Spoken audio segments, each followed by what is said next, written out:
Hi, my name is Gabe Davis, also known as Osprey, and this is my post-commentated video of my recent speedrun of the Pokemon trading card game for the Game Boy Color in a time of 1 hour, 1 minute, and 58 seconds. Now, in practice, the actual run time is closer to, maybe 53 minutes. The reason being that I am running in the tutorial skip kind of subcategory of any percent glitchless, meaning that I will actually be skipping the auto scroller tutorial of this game and adding a corresponding 8 minutes onto the runtime. As you see here, I'm starting my game timer at 8 minutes and 3 seconds. The reason for that being is just that the tutorial, I mean, again, it's an auto scroller, basically, it's incredibly slow. And so it's nice to have that option to skip it. You have to enter your run into kind of a separate subcategory, so it doesn't officially qualify for any percent glitchless world record or anything like that, but it's worth it to me. It saves me a lot of grief, and certainly my time is not super close to the world record anyway.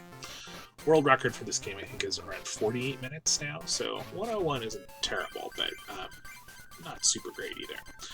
So right here, you're going to see me do my first deck edit. This deck that we start with, the Charmander and Friends, truly sucks, as all of the starting decks do. It's just has, like, you see me here, I kind of messed up my energy edit there.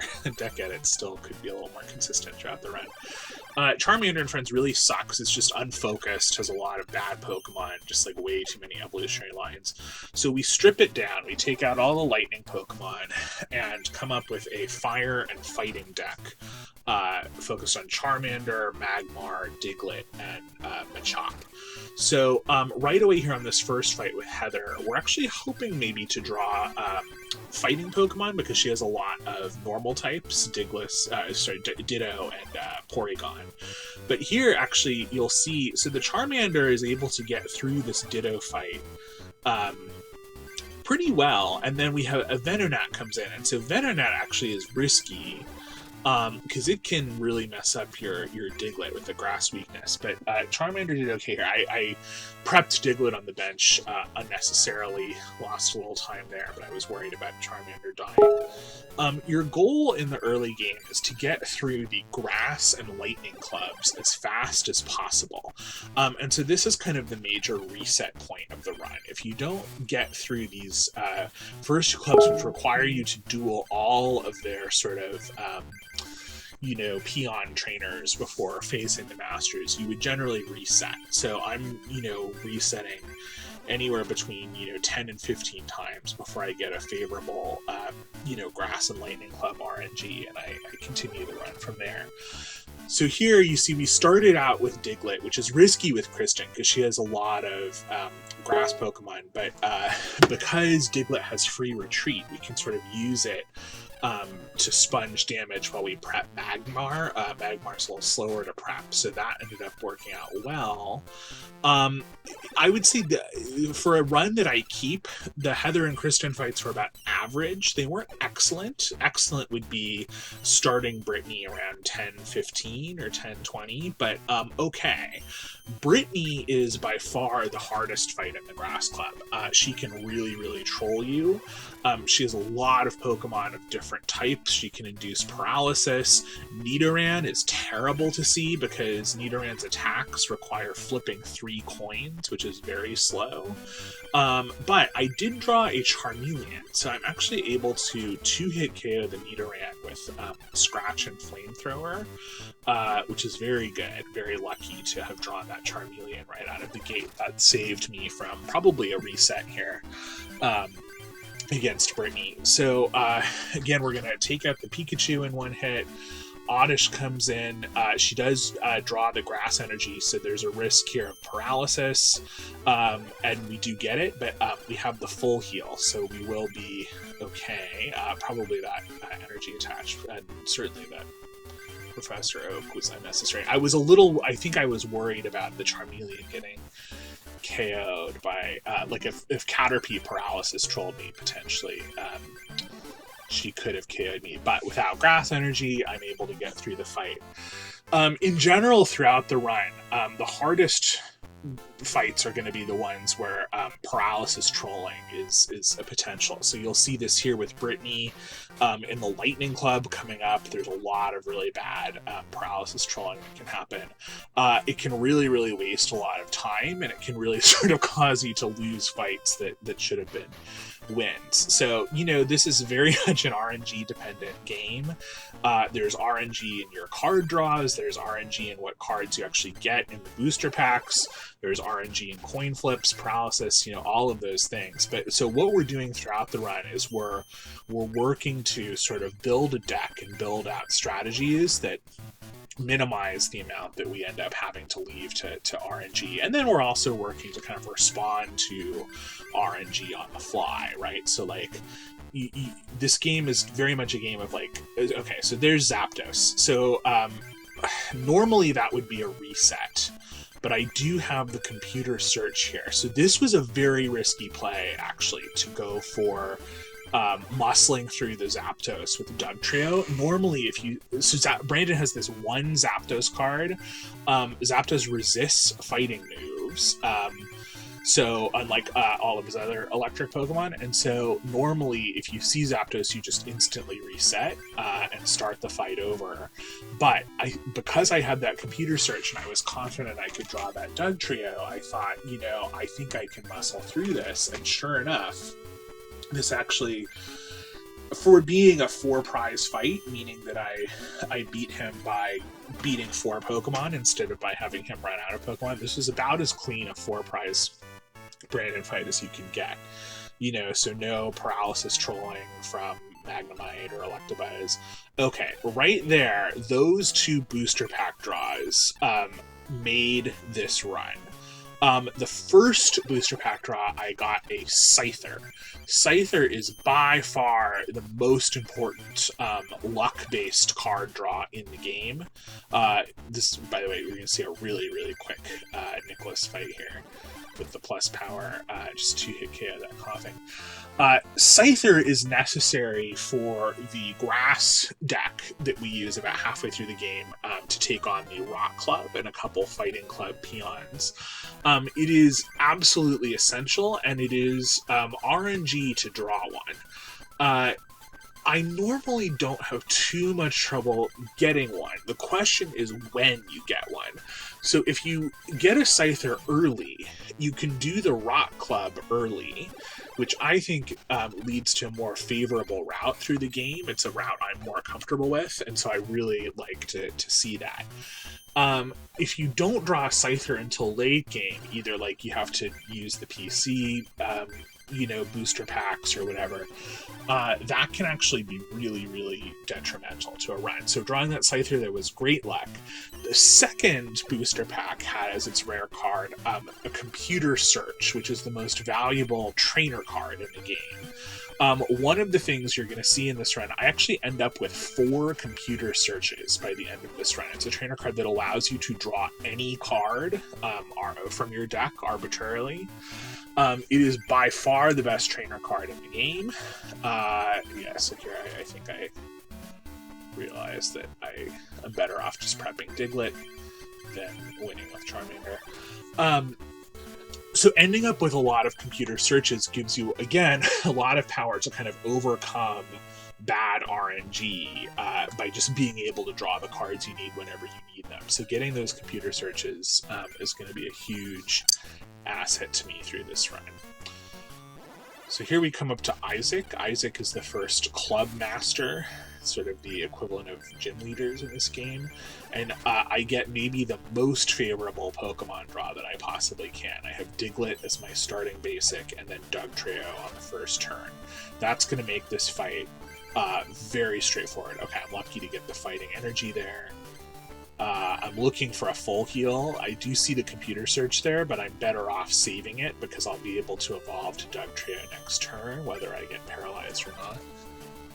So, yeah, drawing that first turn Dugtrio is going to make this fight really free. He used the defender there, but it doesn't matter because I'm able to evolve and do more damage.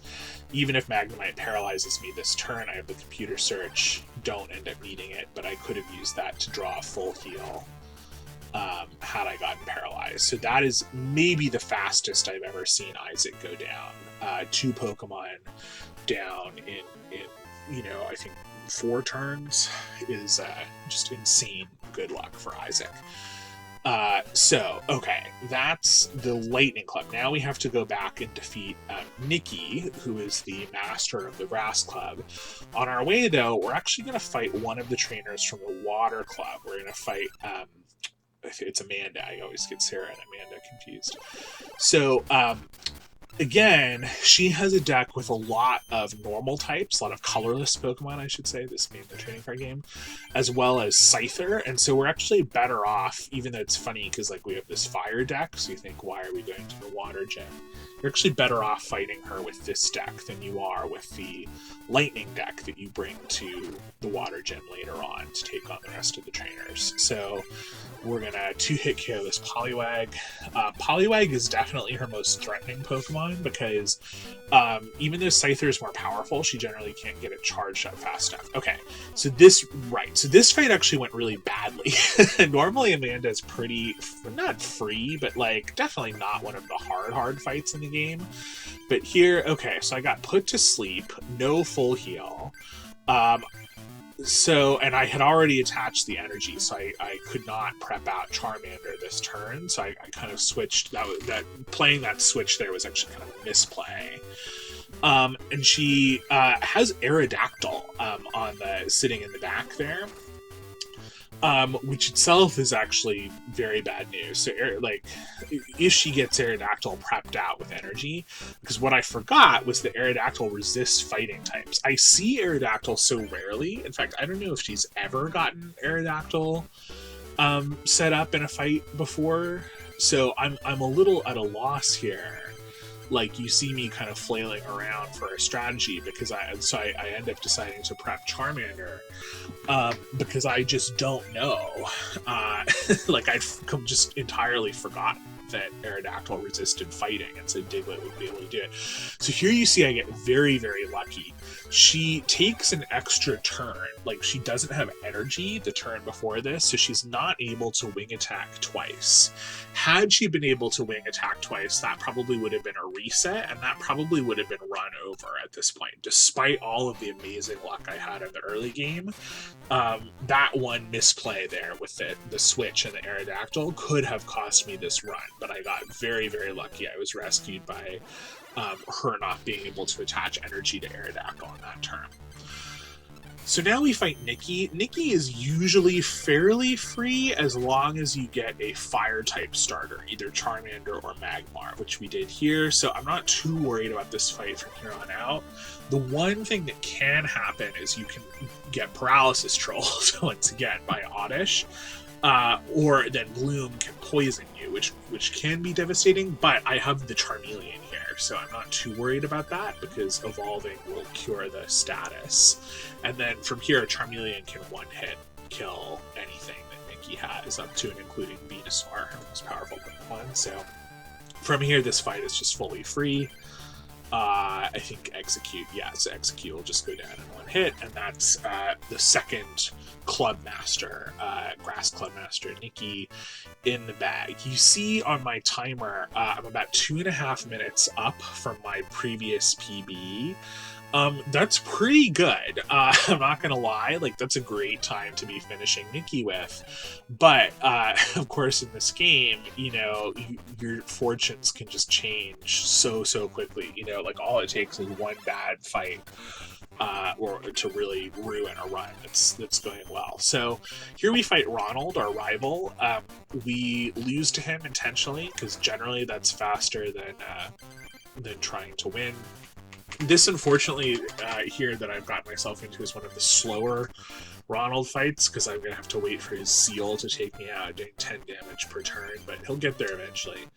What you're hoping for is, like, you know, something like Charmander that can do Ember, or, you know, something like that that'll take you out fast, or, like, you know, if I start Diglett or something with less HP. But we lose to Ronald, so that's good. We're going to lose every fight to him on purpose until the final battle. Now we have to fight Michael. Michael is a fighting club peon. The fighting club peons are sort of dispersed throughout the other clubs when you first encounter them. And he is notorious for being one of the hardest fights in the game. He uses a lot of very powerful basic Pokemon, including Magmar, Electabuzz, Hitmonchan, most notably. You might have a Scyther too. Maybe not. Maybe just those three.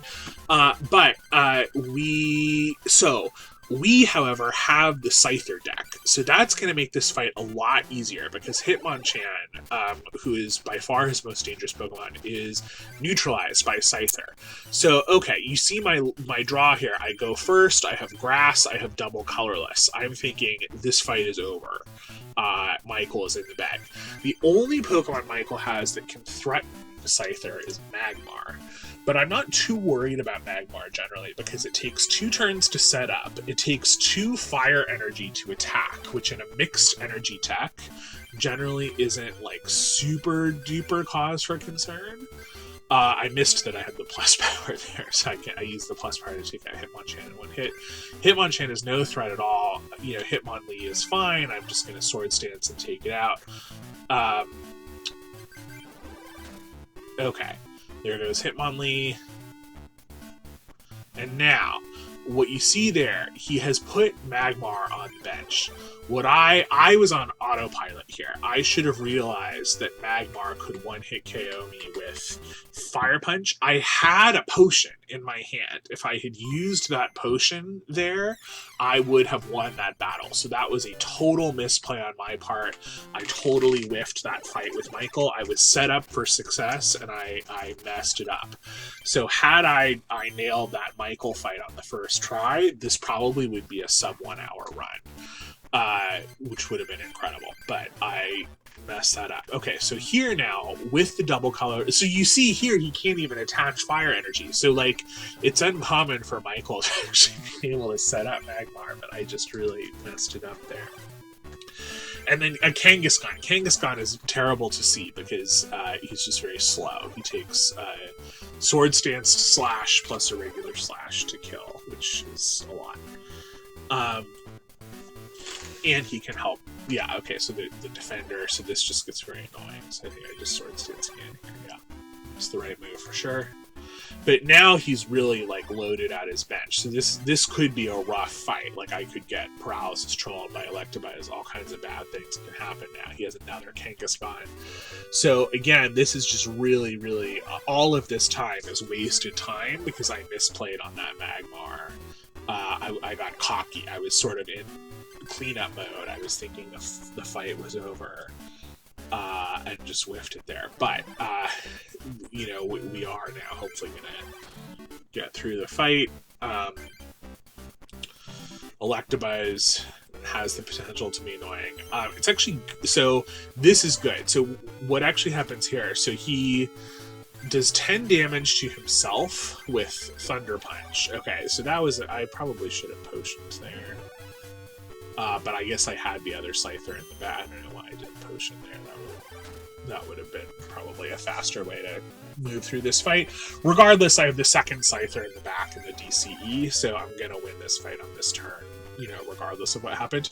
The fact that he did damage to himself is important there. I think I might have had a plus power, so I might have still been able to win even without that, but definitely helped. So that, just a lot of misplays on that Michael fight, and I can't blame RNG at all. Like, I had great RNG, I had great cards, I really just did not nail the execution on that. But okay, we're through Michael, so now we gotta fight Chris, who's the second Fighting Club peon. He can be annoying. He has some powerful colorless Pokemon, like Tauros and Persian, that can really mess you up.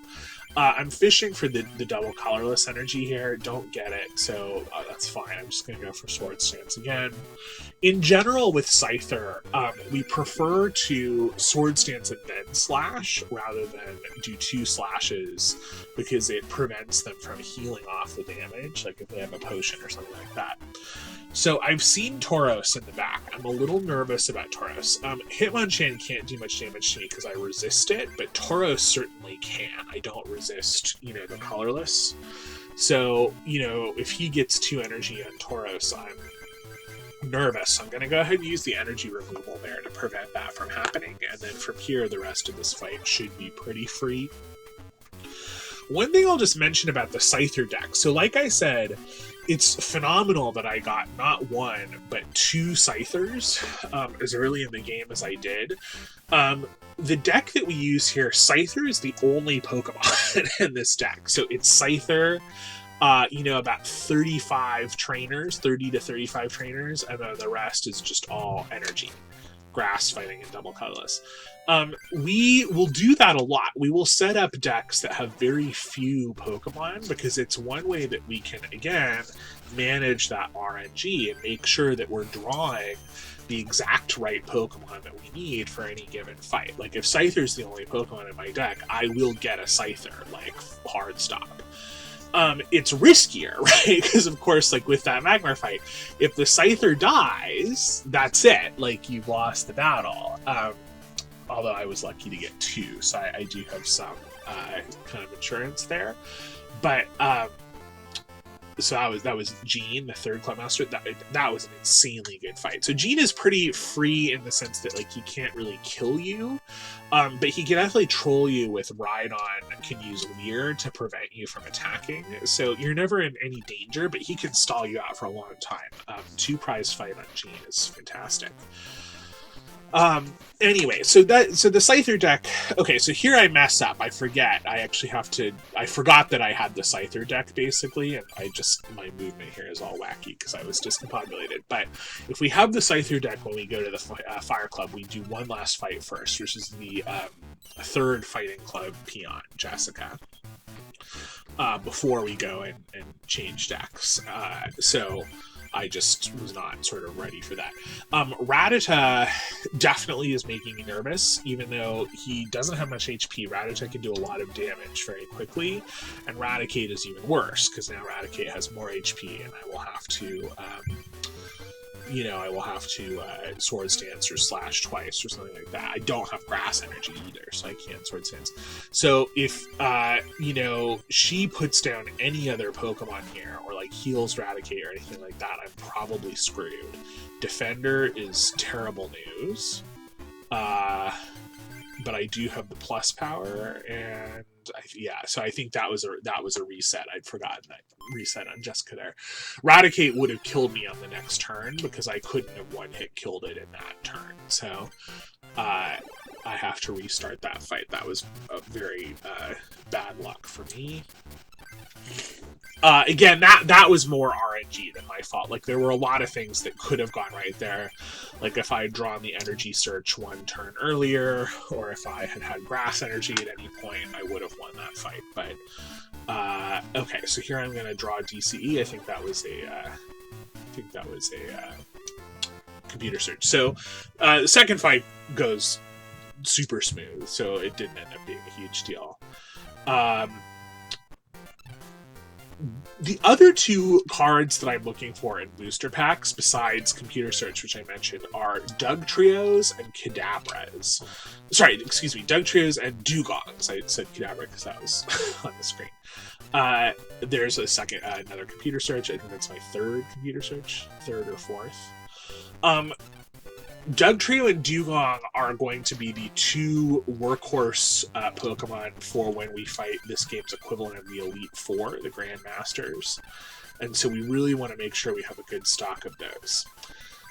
Going into the Fire Club Master fight, I'm going to update my trainers.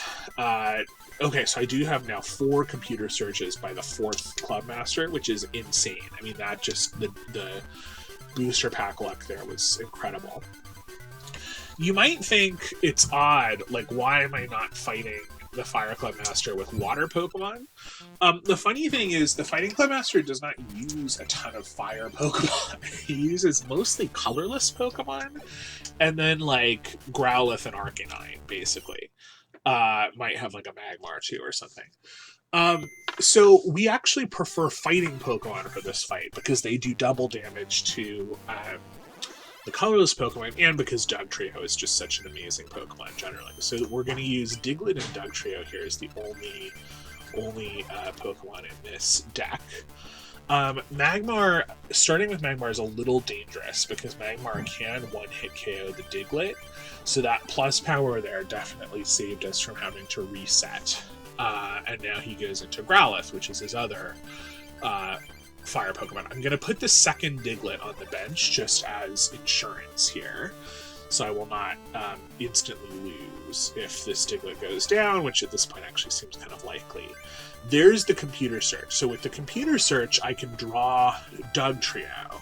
I'm going to just go ahead and let this Diglett go down, since it had a fair amount of damage on it already, and evolve the other Diglett into Dugtrio. So with these late game fights, or not late game, but like mid to late game, generally there's sort of one powerful evolution that we are trying to get out.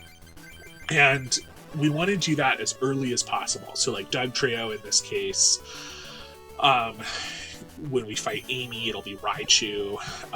When we fight Courtney, it'll be Dugong, etc. And so the whole deck is basically structured to help us draw and play that powerful Stage 1 evolution as quickly as possible. That's sort of the grand strategy for all of these fights.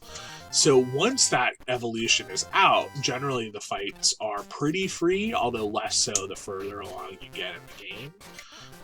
And so, yeah, just messed up some movement there. I should be here for the Psychic Club.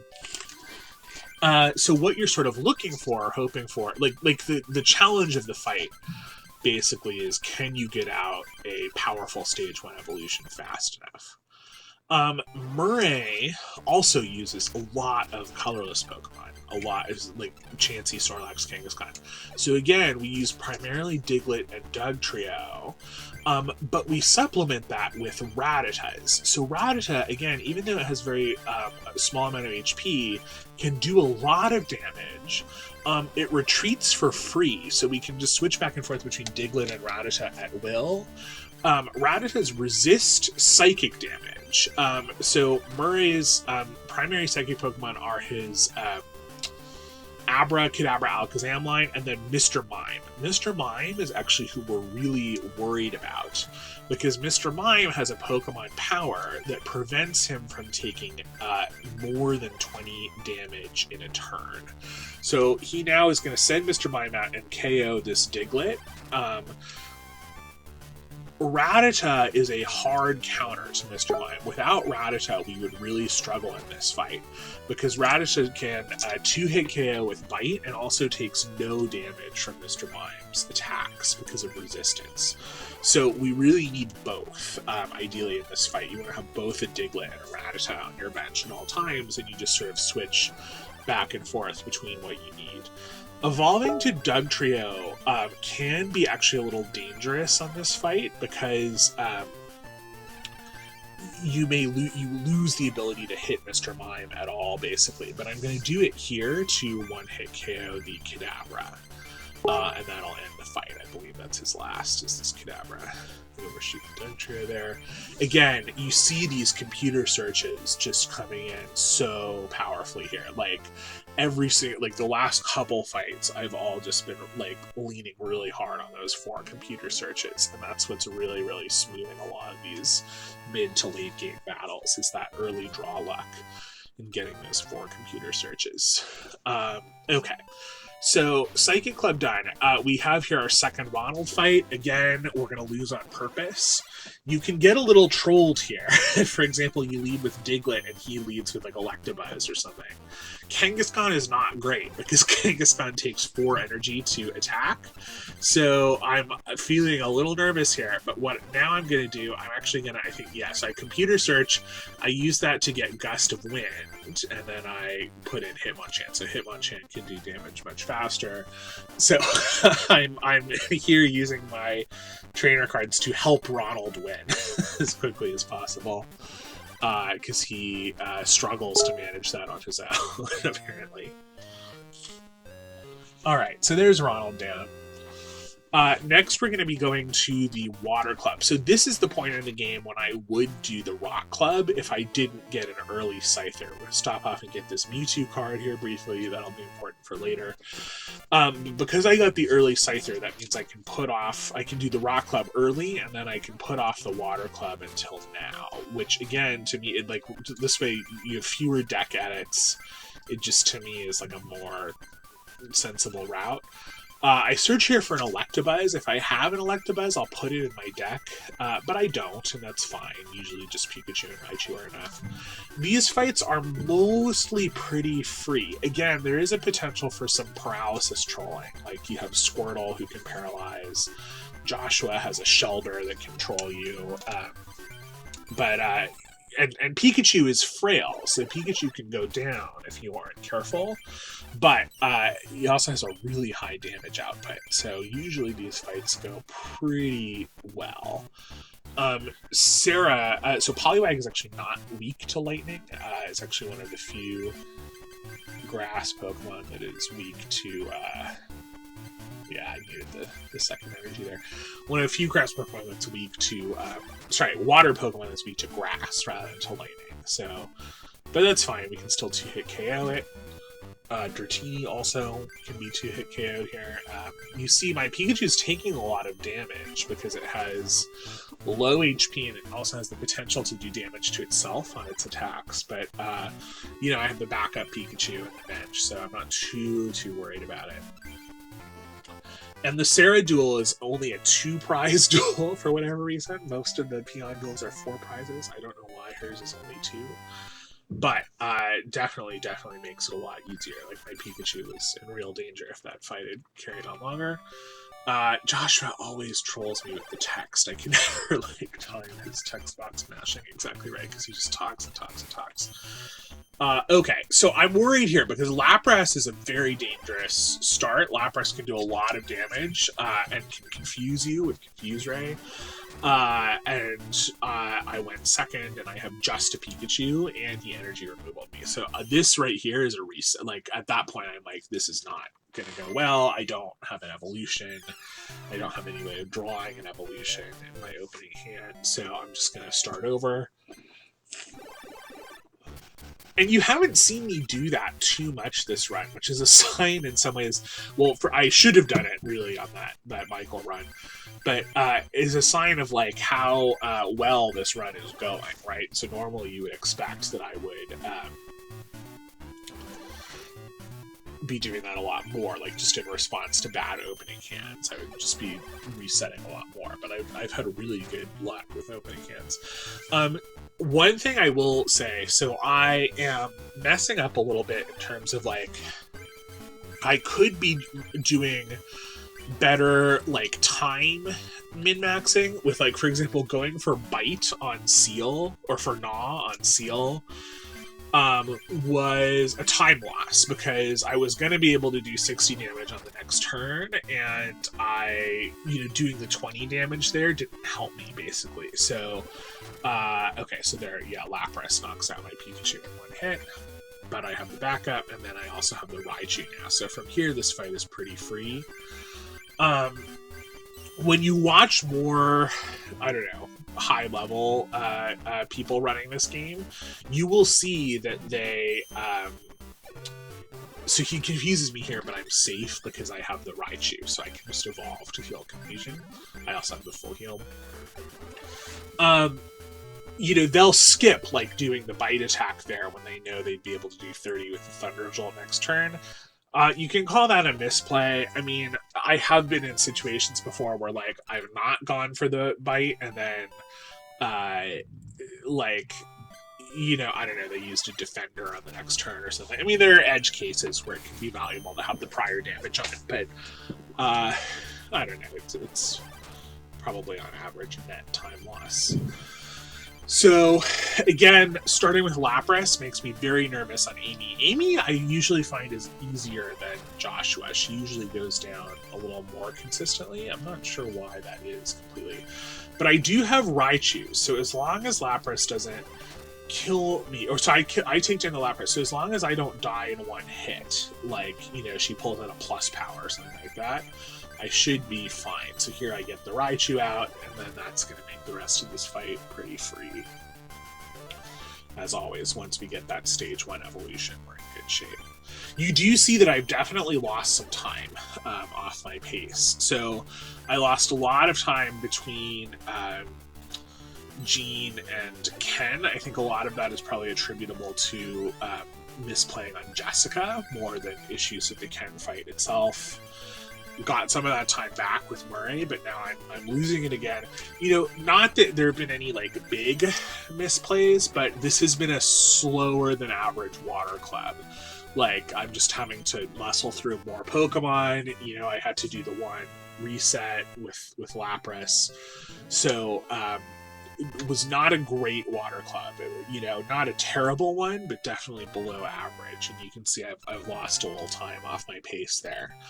Now we're gonna head to the Science Club, which as a kid always just like baffled me. Like, what are science Pokemon? I still don't know what science Pokemon are. They're apparently mostly poison Pokemon, but then also some psychic Pokemon, and like Porygon counts. I don't know. This guy, Joseph, uses mostly flying Pokemon, so we're gonna still fight him with our Pikachus, because the flying Pokemon are weak to that. He's just gonna go down in 2 hits here. I got lucky that he didn't put more Pokemon on his bench. You know, he can really troll with Zubat and stuff like that. But, you know, so we use the PG deck on Joseph, who has flying types, and then for Rick, the Clubmaster, who uses Poison and Psychic Pokemon, Grimer, Muck, and Coffin, Wheezing, and then Mewtwo. We will use only that promo Mewtwo that we picked up a while ago. So this is another single Pokemon deck, which we sort of, you know, use to ensure that that one Pokemon is the Pokemon that we draw. Okay, so there is that deck set up. I don't bother adjusting the trainers or anything because I haven't gotten enough booster packs to the point where that would be a value add. I'm a little, like, Rick can definitely troll. I'm a little nervous going into this fight. So Mewtwo is not great to see. Mewtwo, I actually forgot which Mewtwo this was, if this was the one. There's definitely a Mewtwo that can, like, take you out in one hit. And then there are other Mewtwo's that are, like, take a little longer to set up. So I got lucky with this Mewtwo. But now I have to worry about, yeah, so Grimer can paralysis troll you, of course, because everything in this game can paralysis troll you. So I'm looking here for something to cure paralysis. I get nothing, so I just gotta wait it out.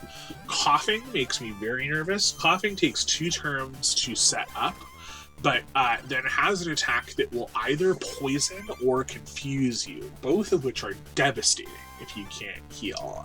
They're both basically instant restart the fight. So, you know, here I'm lucky I don't get the paralysis, and I have the computer search, so and another full heal. So now I'm feeling a bit more confident. He has evolved his Coughing to Wheezing, so I'm a bit nervous about that, especially because he goes against a Grimer, so and paralyzes me. So I'm taking a lot of damage on this Mewtwo. Now, what I should have done here and did not do, I should have computer searched for a potion. Had I done that, I would have made it through this Rick fight in one attempt, and again, this probably would have been a sub 1 hour run, but I did not do that. I misplayed, and so I whiffed this first attempt at Rick and have to restart.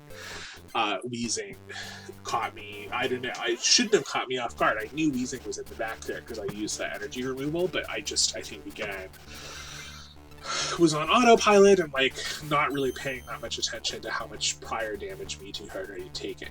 So this now is going to be the Mewtwo that fucks me up, so I will have to restart again. So he's going to kill me in one hit here. I just forgot that this was the Mewtwo that could do that, which was very embarrassing. The attack does more damage depending on the number of energy cards you have. And then weirdly in the trading card game, psychic types are weak to themselves, so then that doubles the damage. It's just a very bizarre combination of circumstances. But okay, so 3rd time's the charm now on Rick. This is bad. I mean, Rick is by no means the trolliest of the fights, but He's probably the trolliest of the gym or the club masters in the second half of the game. Here, by the way, I use this trick that I've been using somewhat throughout these attempts. I discard energy cards on purpose using computer search in order to make sure that I can use energy absorb to draw energy from the discard pile, basically. And I use it here to get a full heal, which I will use now to cure the paralysis. So it's a nice kind of killing two birds with one stone thing. This fight is going much better, but I lost a lot of time on those first two attempts. And again, I cannot blame RNG for that. I cannot say really that. I mean, RNG played a role, of course, in just making it possible for me to lose, but it was, ultimately a failure of execution. So here I think so I want to take out this Mewtwo ASAP before it gets charged up. So I use Gust of Wind there to do that. I think I got maybe the worst paralysis select that I've ever gotten, on this Rick fight here. Okay, so I've used now computer searches to draw full heals twice to cure paralysis, and then use my other full heals. So I've used all three of the full heals in my deck on this fight. Terrible Rick fight, just absolutely devastatingly bad work here on Rick that I did.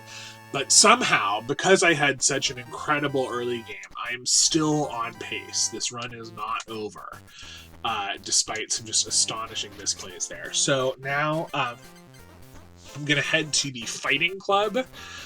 This will be the last fight I do with this Mewtwo deck.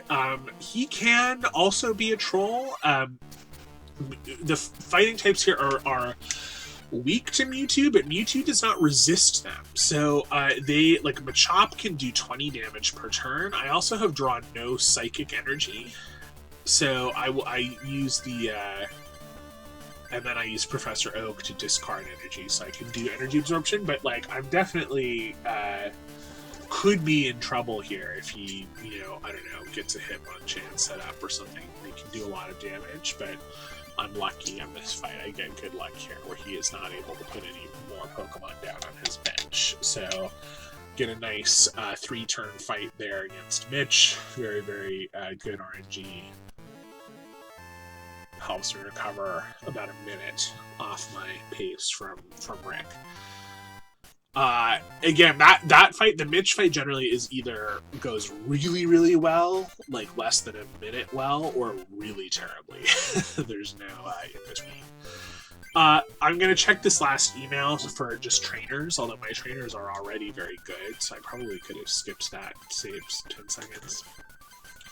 I mess up here. I start setting up the Diglett Dugtrio deck when I should be setting up the Seal Dugong deck for the first Grandmaster fight. I do a trainer edit here. This will be my final trainer edit of the game. I don't need the energy searches anymore. The full heals are very important. Of course, paralysis trolling never goes away.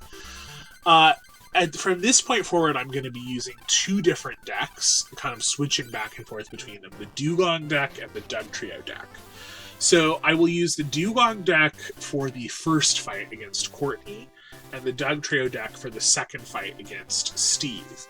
Which deck I use for the next two fights, I have a choice. I can actually use either of the two.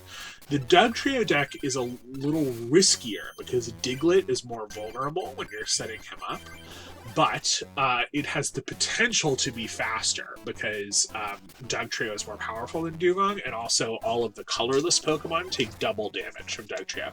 So the Dugtrio deck is kind of like a high-risk, high-reward strategy, whereas the Dugong deck is a little slower and safer in those last two fights. And then against the final boss, we always use Dugong because he uses some water-weak Pokemon. Here I computer search for some energy before evolving to Dugong. Once the Dugong clears the smokescreen effect, this fight is free from here. I'm a little worried about him getting Moltres set up, which could one-hit KO my Dugong, but I think I have Yeah, how do I deal with this? I think yeah, I don't. Gust of Wind is the wrong play. I'm looking for energy removal, and there I get it after using the Oak. So with the energy removal, he will not have time to get the Moltres. She will not have time to get the Moltres set up. And Dugong can just tear a bloody swath through the rest of her team. So, yeah, the fight's pretty free from here. You know, I'm just on guard against sort of various contingencies, so, you know, she could use energy removal, you know, she could do different, like, Vulpix can confuse me, you know, different things. Arcanine can do a lot of damage if she gets powered up, but she's not going to get it powered up, spoiler alert, and goes down in one hit to Aurora Beam. So, yep, all in all, she could have powered up Vulpix here, and I could have been confused. That would have been bad. But I think I have the full heal, so... Yeah, here she goes for Confused Ray and fails. And that's her last. So, pretty good Courtney fight. She's not usually the hardest of the Grandmasters. Usually, Courtney goes pretty well. Again, the one big danger is if she somehow manages to get a Moltres set up, but it's pretty uncommon when that happens. Okay, now we go to Steve. Steve is... I don't think he's the worst of the Grandmasters, but he is definitely a big troll. So he can paralysis troll you with Electabuzz. He can do... And then he has his Zapdos, and his Zapdos' various variations on Zapdos resist fighting, so only Dugtrio can take them out. And Dugtrio has to be, like, fully set up, and his legendary Zapdos has this power that automatically does 30 damage to a random Pokemon when it is put on the bench. So you saw there, that could have taken out my Diglett in one hit, and that would have been GG. Like, there's nothing you can do about that. It's just total RNG who takes the 30 damage. So I got very lucky there that he did it to his own Pokemon instead of mine. Here I have the fully charged up Dugtrio, so the fight is free from here. Provided, again, that he does not get a legendary Zapdos fully charged up. Because Dugtrio does resist electric damage, so they... you know, it's pretty hard for him to go down at this point. Tailwag is annoying, like Eevee is definitely a troll. Let's see, do I do this? Yes, I do. I'm gonna Google search a switch to retreat to the Mysterious Fossil just to clear the Tailwag effect so I can attack. That's just like a little trick that you can do sometimes. That's the main purpose for including Mysterious Fossils in your deck, which are otherwise pretty useless, since we never use fossil Pokemon. Alright, so there's Steve down. Steve, even better than Courtney. Just really, really solid fight. Very, you know, got the Dugtrio out fast. Got all the support cards I needed. Okay, now we go to Jack. I think Jack is the worst of the Elite Four, the Grandmasters, as we should call them. Jack can troll you for days with Chansey. He has Seal and Dugong himself, which he often succeeds in getting out. And if he gets out of Dugong, it's GG. Even if he doesn't get out of Dugong, Seal can kill you really fast.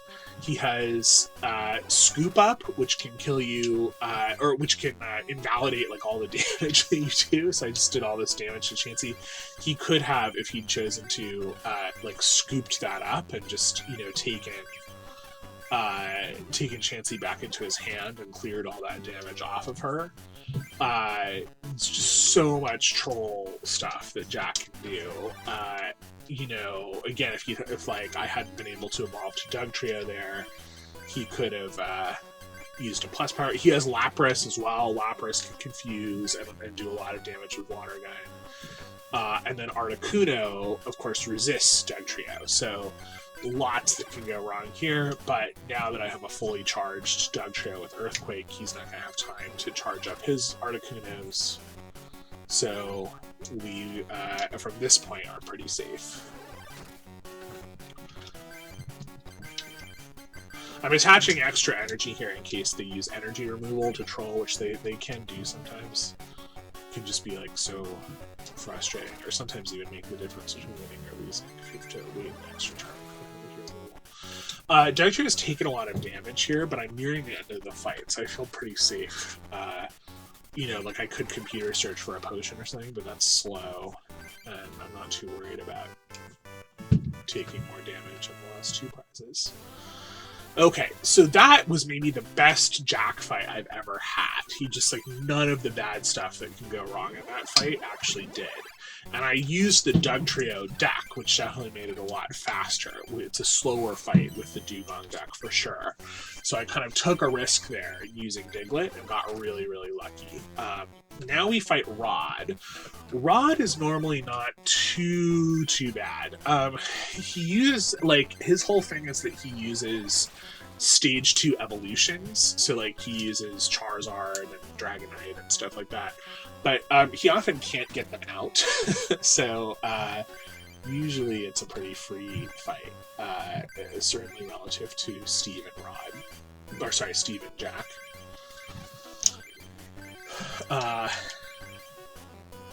I'm computer searching here for Dugtrio so I can take out this. Yeah, I spent too long deciding what to trade. Sir, by getting Dugtrio out there, I can A, kill the Dratini in one hit, but B, you know, maybe more importantly, just have a little more survivability, right? Took off the energy from Lapras so that it could use Confuse Ray. Just are very scared of that Confuse Ray. Alright, so yeah, this fight is over. I'm just mopping up his last couple Pokemon, and then we will go into the final battle, which is our last fight with our rival, Ronald. Ronald is the run killer for me. Multiple times I have gotten to Rod, finished Rod at a very, very, you know, respectable time, only to just lose 5, 6, 7 minutes to Ronald. I don't know what it is about him that just, you know, is incredibly trolly, but it is. He has Articuno that can paralyze. He has Zapdos that can do the 30 damage. He has... what else does he have? He has... I don't know, he just has, like, powerful basic Pokemon that can do a lot of damage if he gets them set up. So we'll see how this goes. I'm using Dugong because, again, for safety, Diglett is just too risky in this fight. Also, he does use a number of fire Pokemon, Ronald does, and so it's nice to have the water Pokemon there. Although, of course, against this Kangaskhan, Diglett would have been better. You just saw him put Eevee on the bench. That's the other thing. He has evolutions that control badly. But, okay, here we go. So, I kind of scouted for if I wanted to use some energy removals there, but felt like that was okay. Eevee definitely trolls worst with Tail Wag, because that can prevent you from attacking. So if the Eevees have 2 energy attached, I'm actually not as worried about them, because that means they will quick attack, which will do damage, but will not stall me. So I'm less worried about the 2 energy Eevees than the 1 energy Eevees. I'm also keeping an eye on the Dratinis, especially the ones he's attaching double colorless to, because if any of those becomes a Dragonair, that is also very bad news. They have an attack called Hyper Beam that will discard energy off of your Pokemon, which is one of the biggest things that can just go badly wrong in this fight. Can also happen with Rod, although I don't see it with Rod as often for whatever reason. But this fight is going really well. Again, you would not believe me if I told you this was the hardest fight in the game, because I'm just getting insane luck here. He just, you know, everything that could possibly be going right is going right. He's not drawing any of his evolutions. He's not trolling me with Eevee. He's not doing any of his Zapdos or Articuno. He didn't draw any of his legendary birds, I don't think. So that was an insane Ronald fight. And now, the game is over. So it will be time. We're going to collect the legendary cards here. It will be time when we fade to white for the credits. At this point, I am so thrilled. My previous PB, as you can see, was 107.19. So seeing here that I'm going to finish in under 102, I'm just over the moon with this time. You know, again, that dome, those last 4 fights went so well. Just ecstatically good RNG. Like Courtney, Steve, Jack, Rod, and Ronald, like every single one of them going about as well as they can. Just really, really helped me save this run after some pretty crucial mistakes at a couple fights. So that is my commentated Pokemon trading card game run, done in 101.58. From here, you know, I would love to still get a sub 1 hour run. I'm pretty confident that I can, you know, given how well this run went. And again, just, you know, there were a couple of those execution errors that, had I not made them, I think this run could have been sub 1 hour. So, you know, I'm not done with this game by any means. But yeah, no, it's a really fun game to speedrun. It's fun to be sort of making all those decisions on the fly, responding to different things that the RNG throws at you.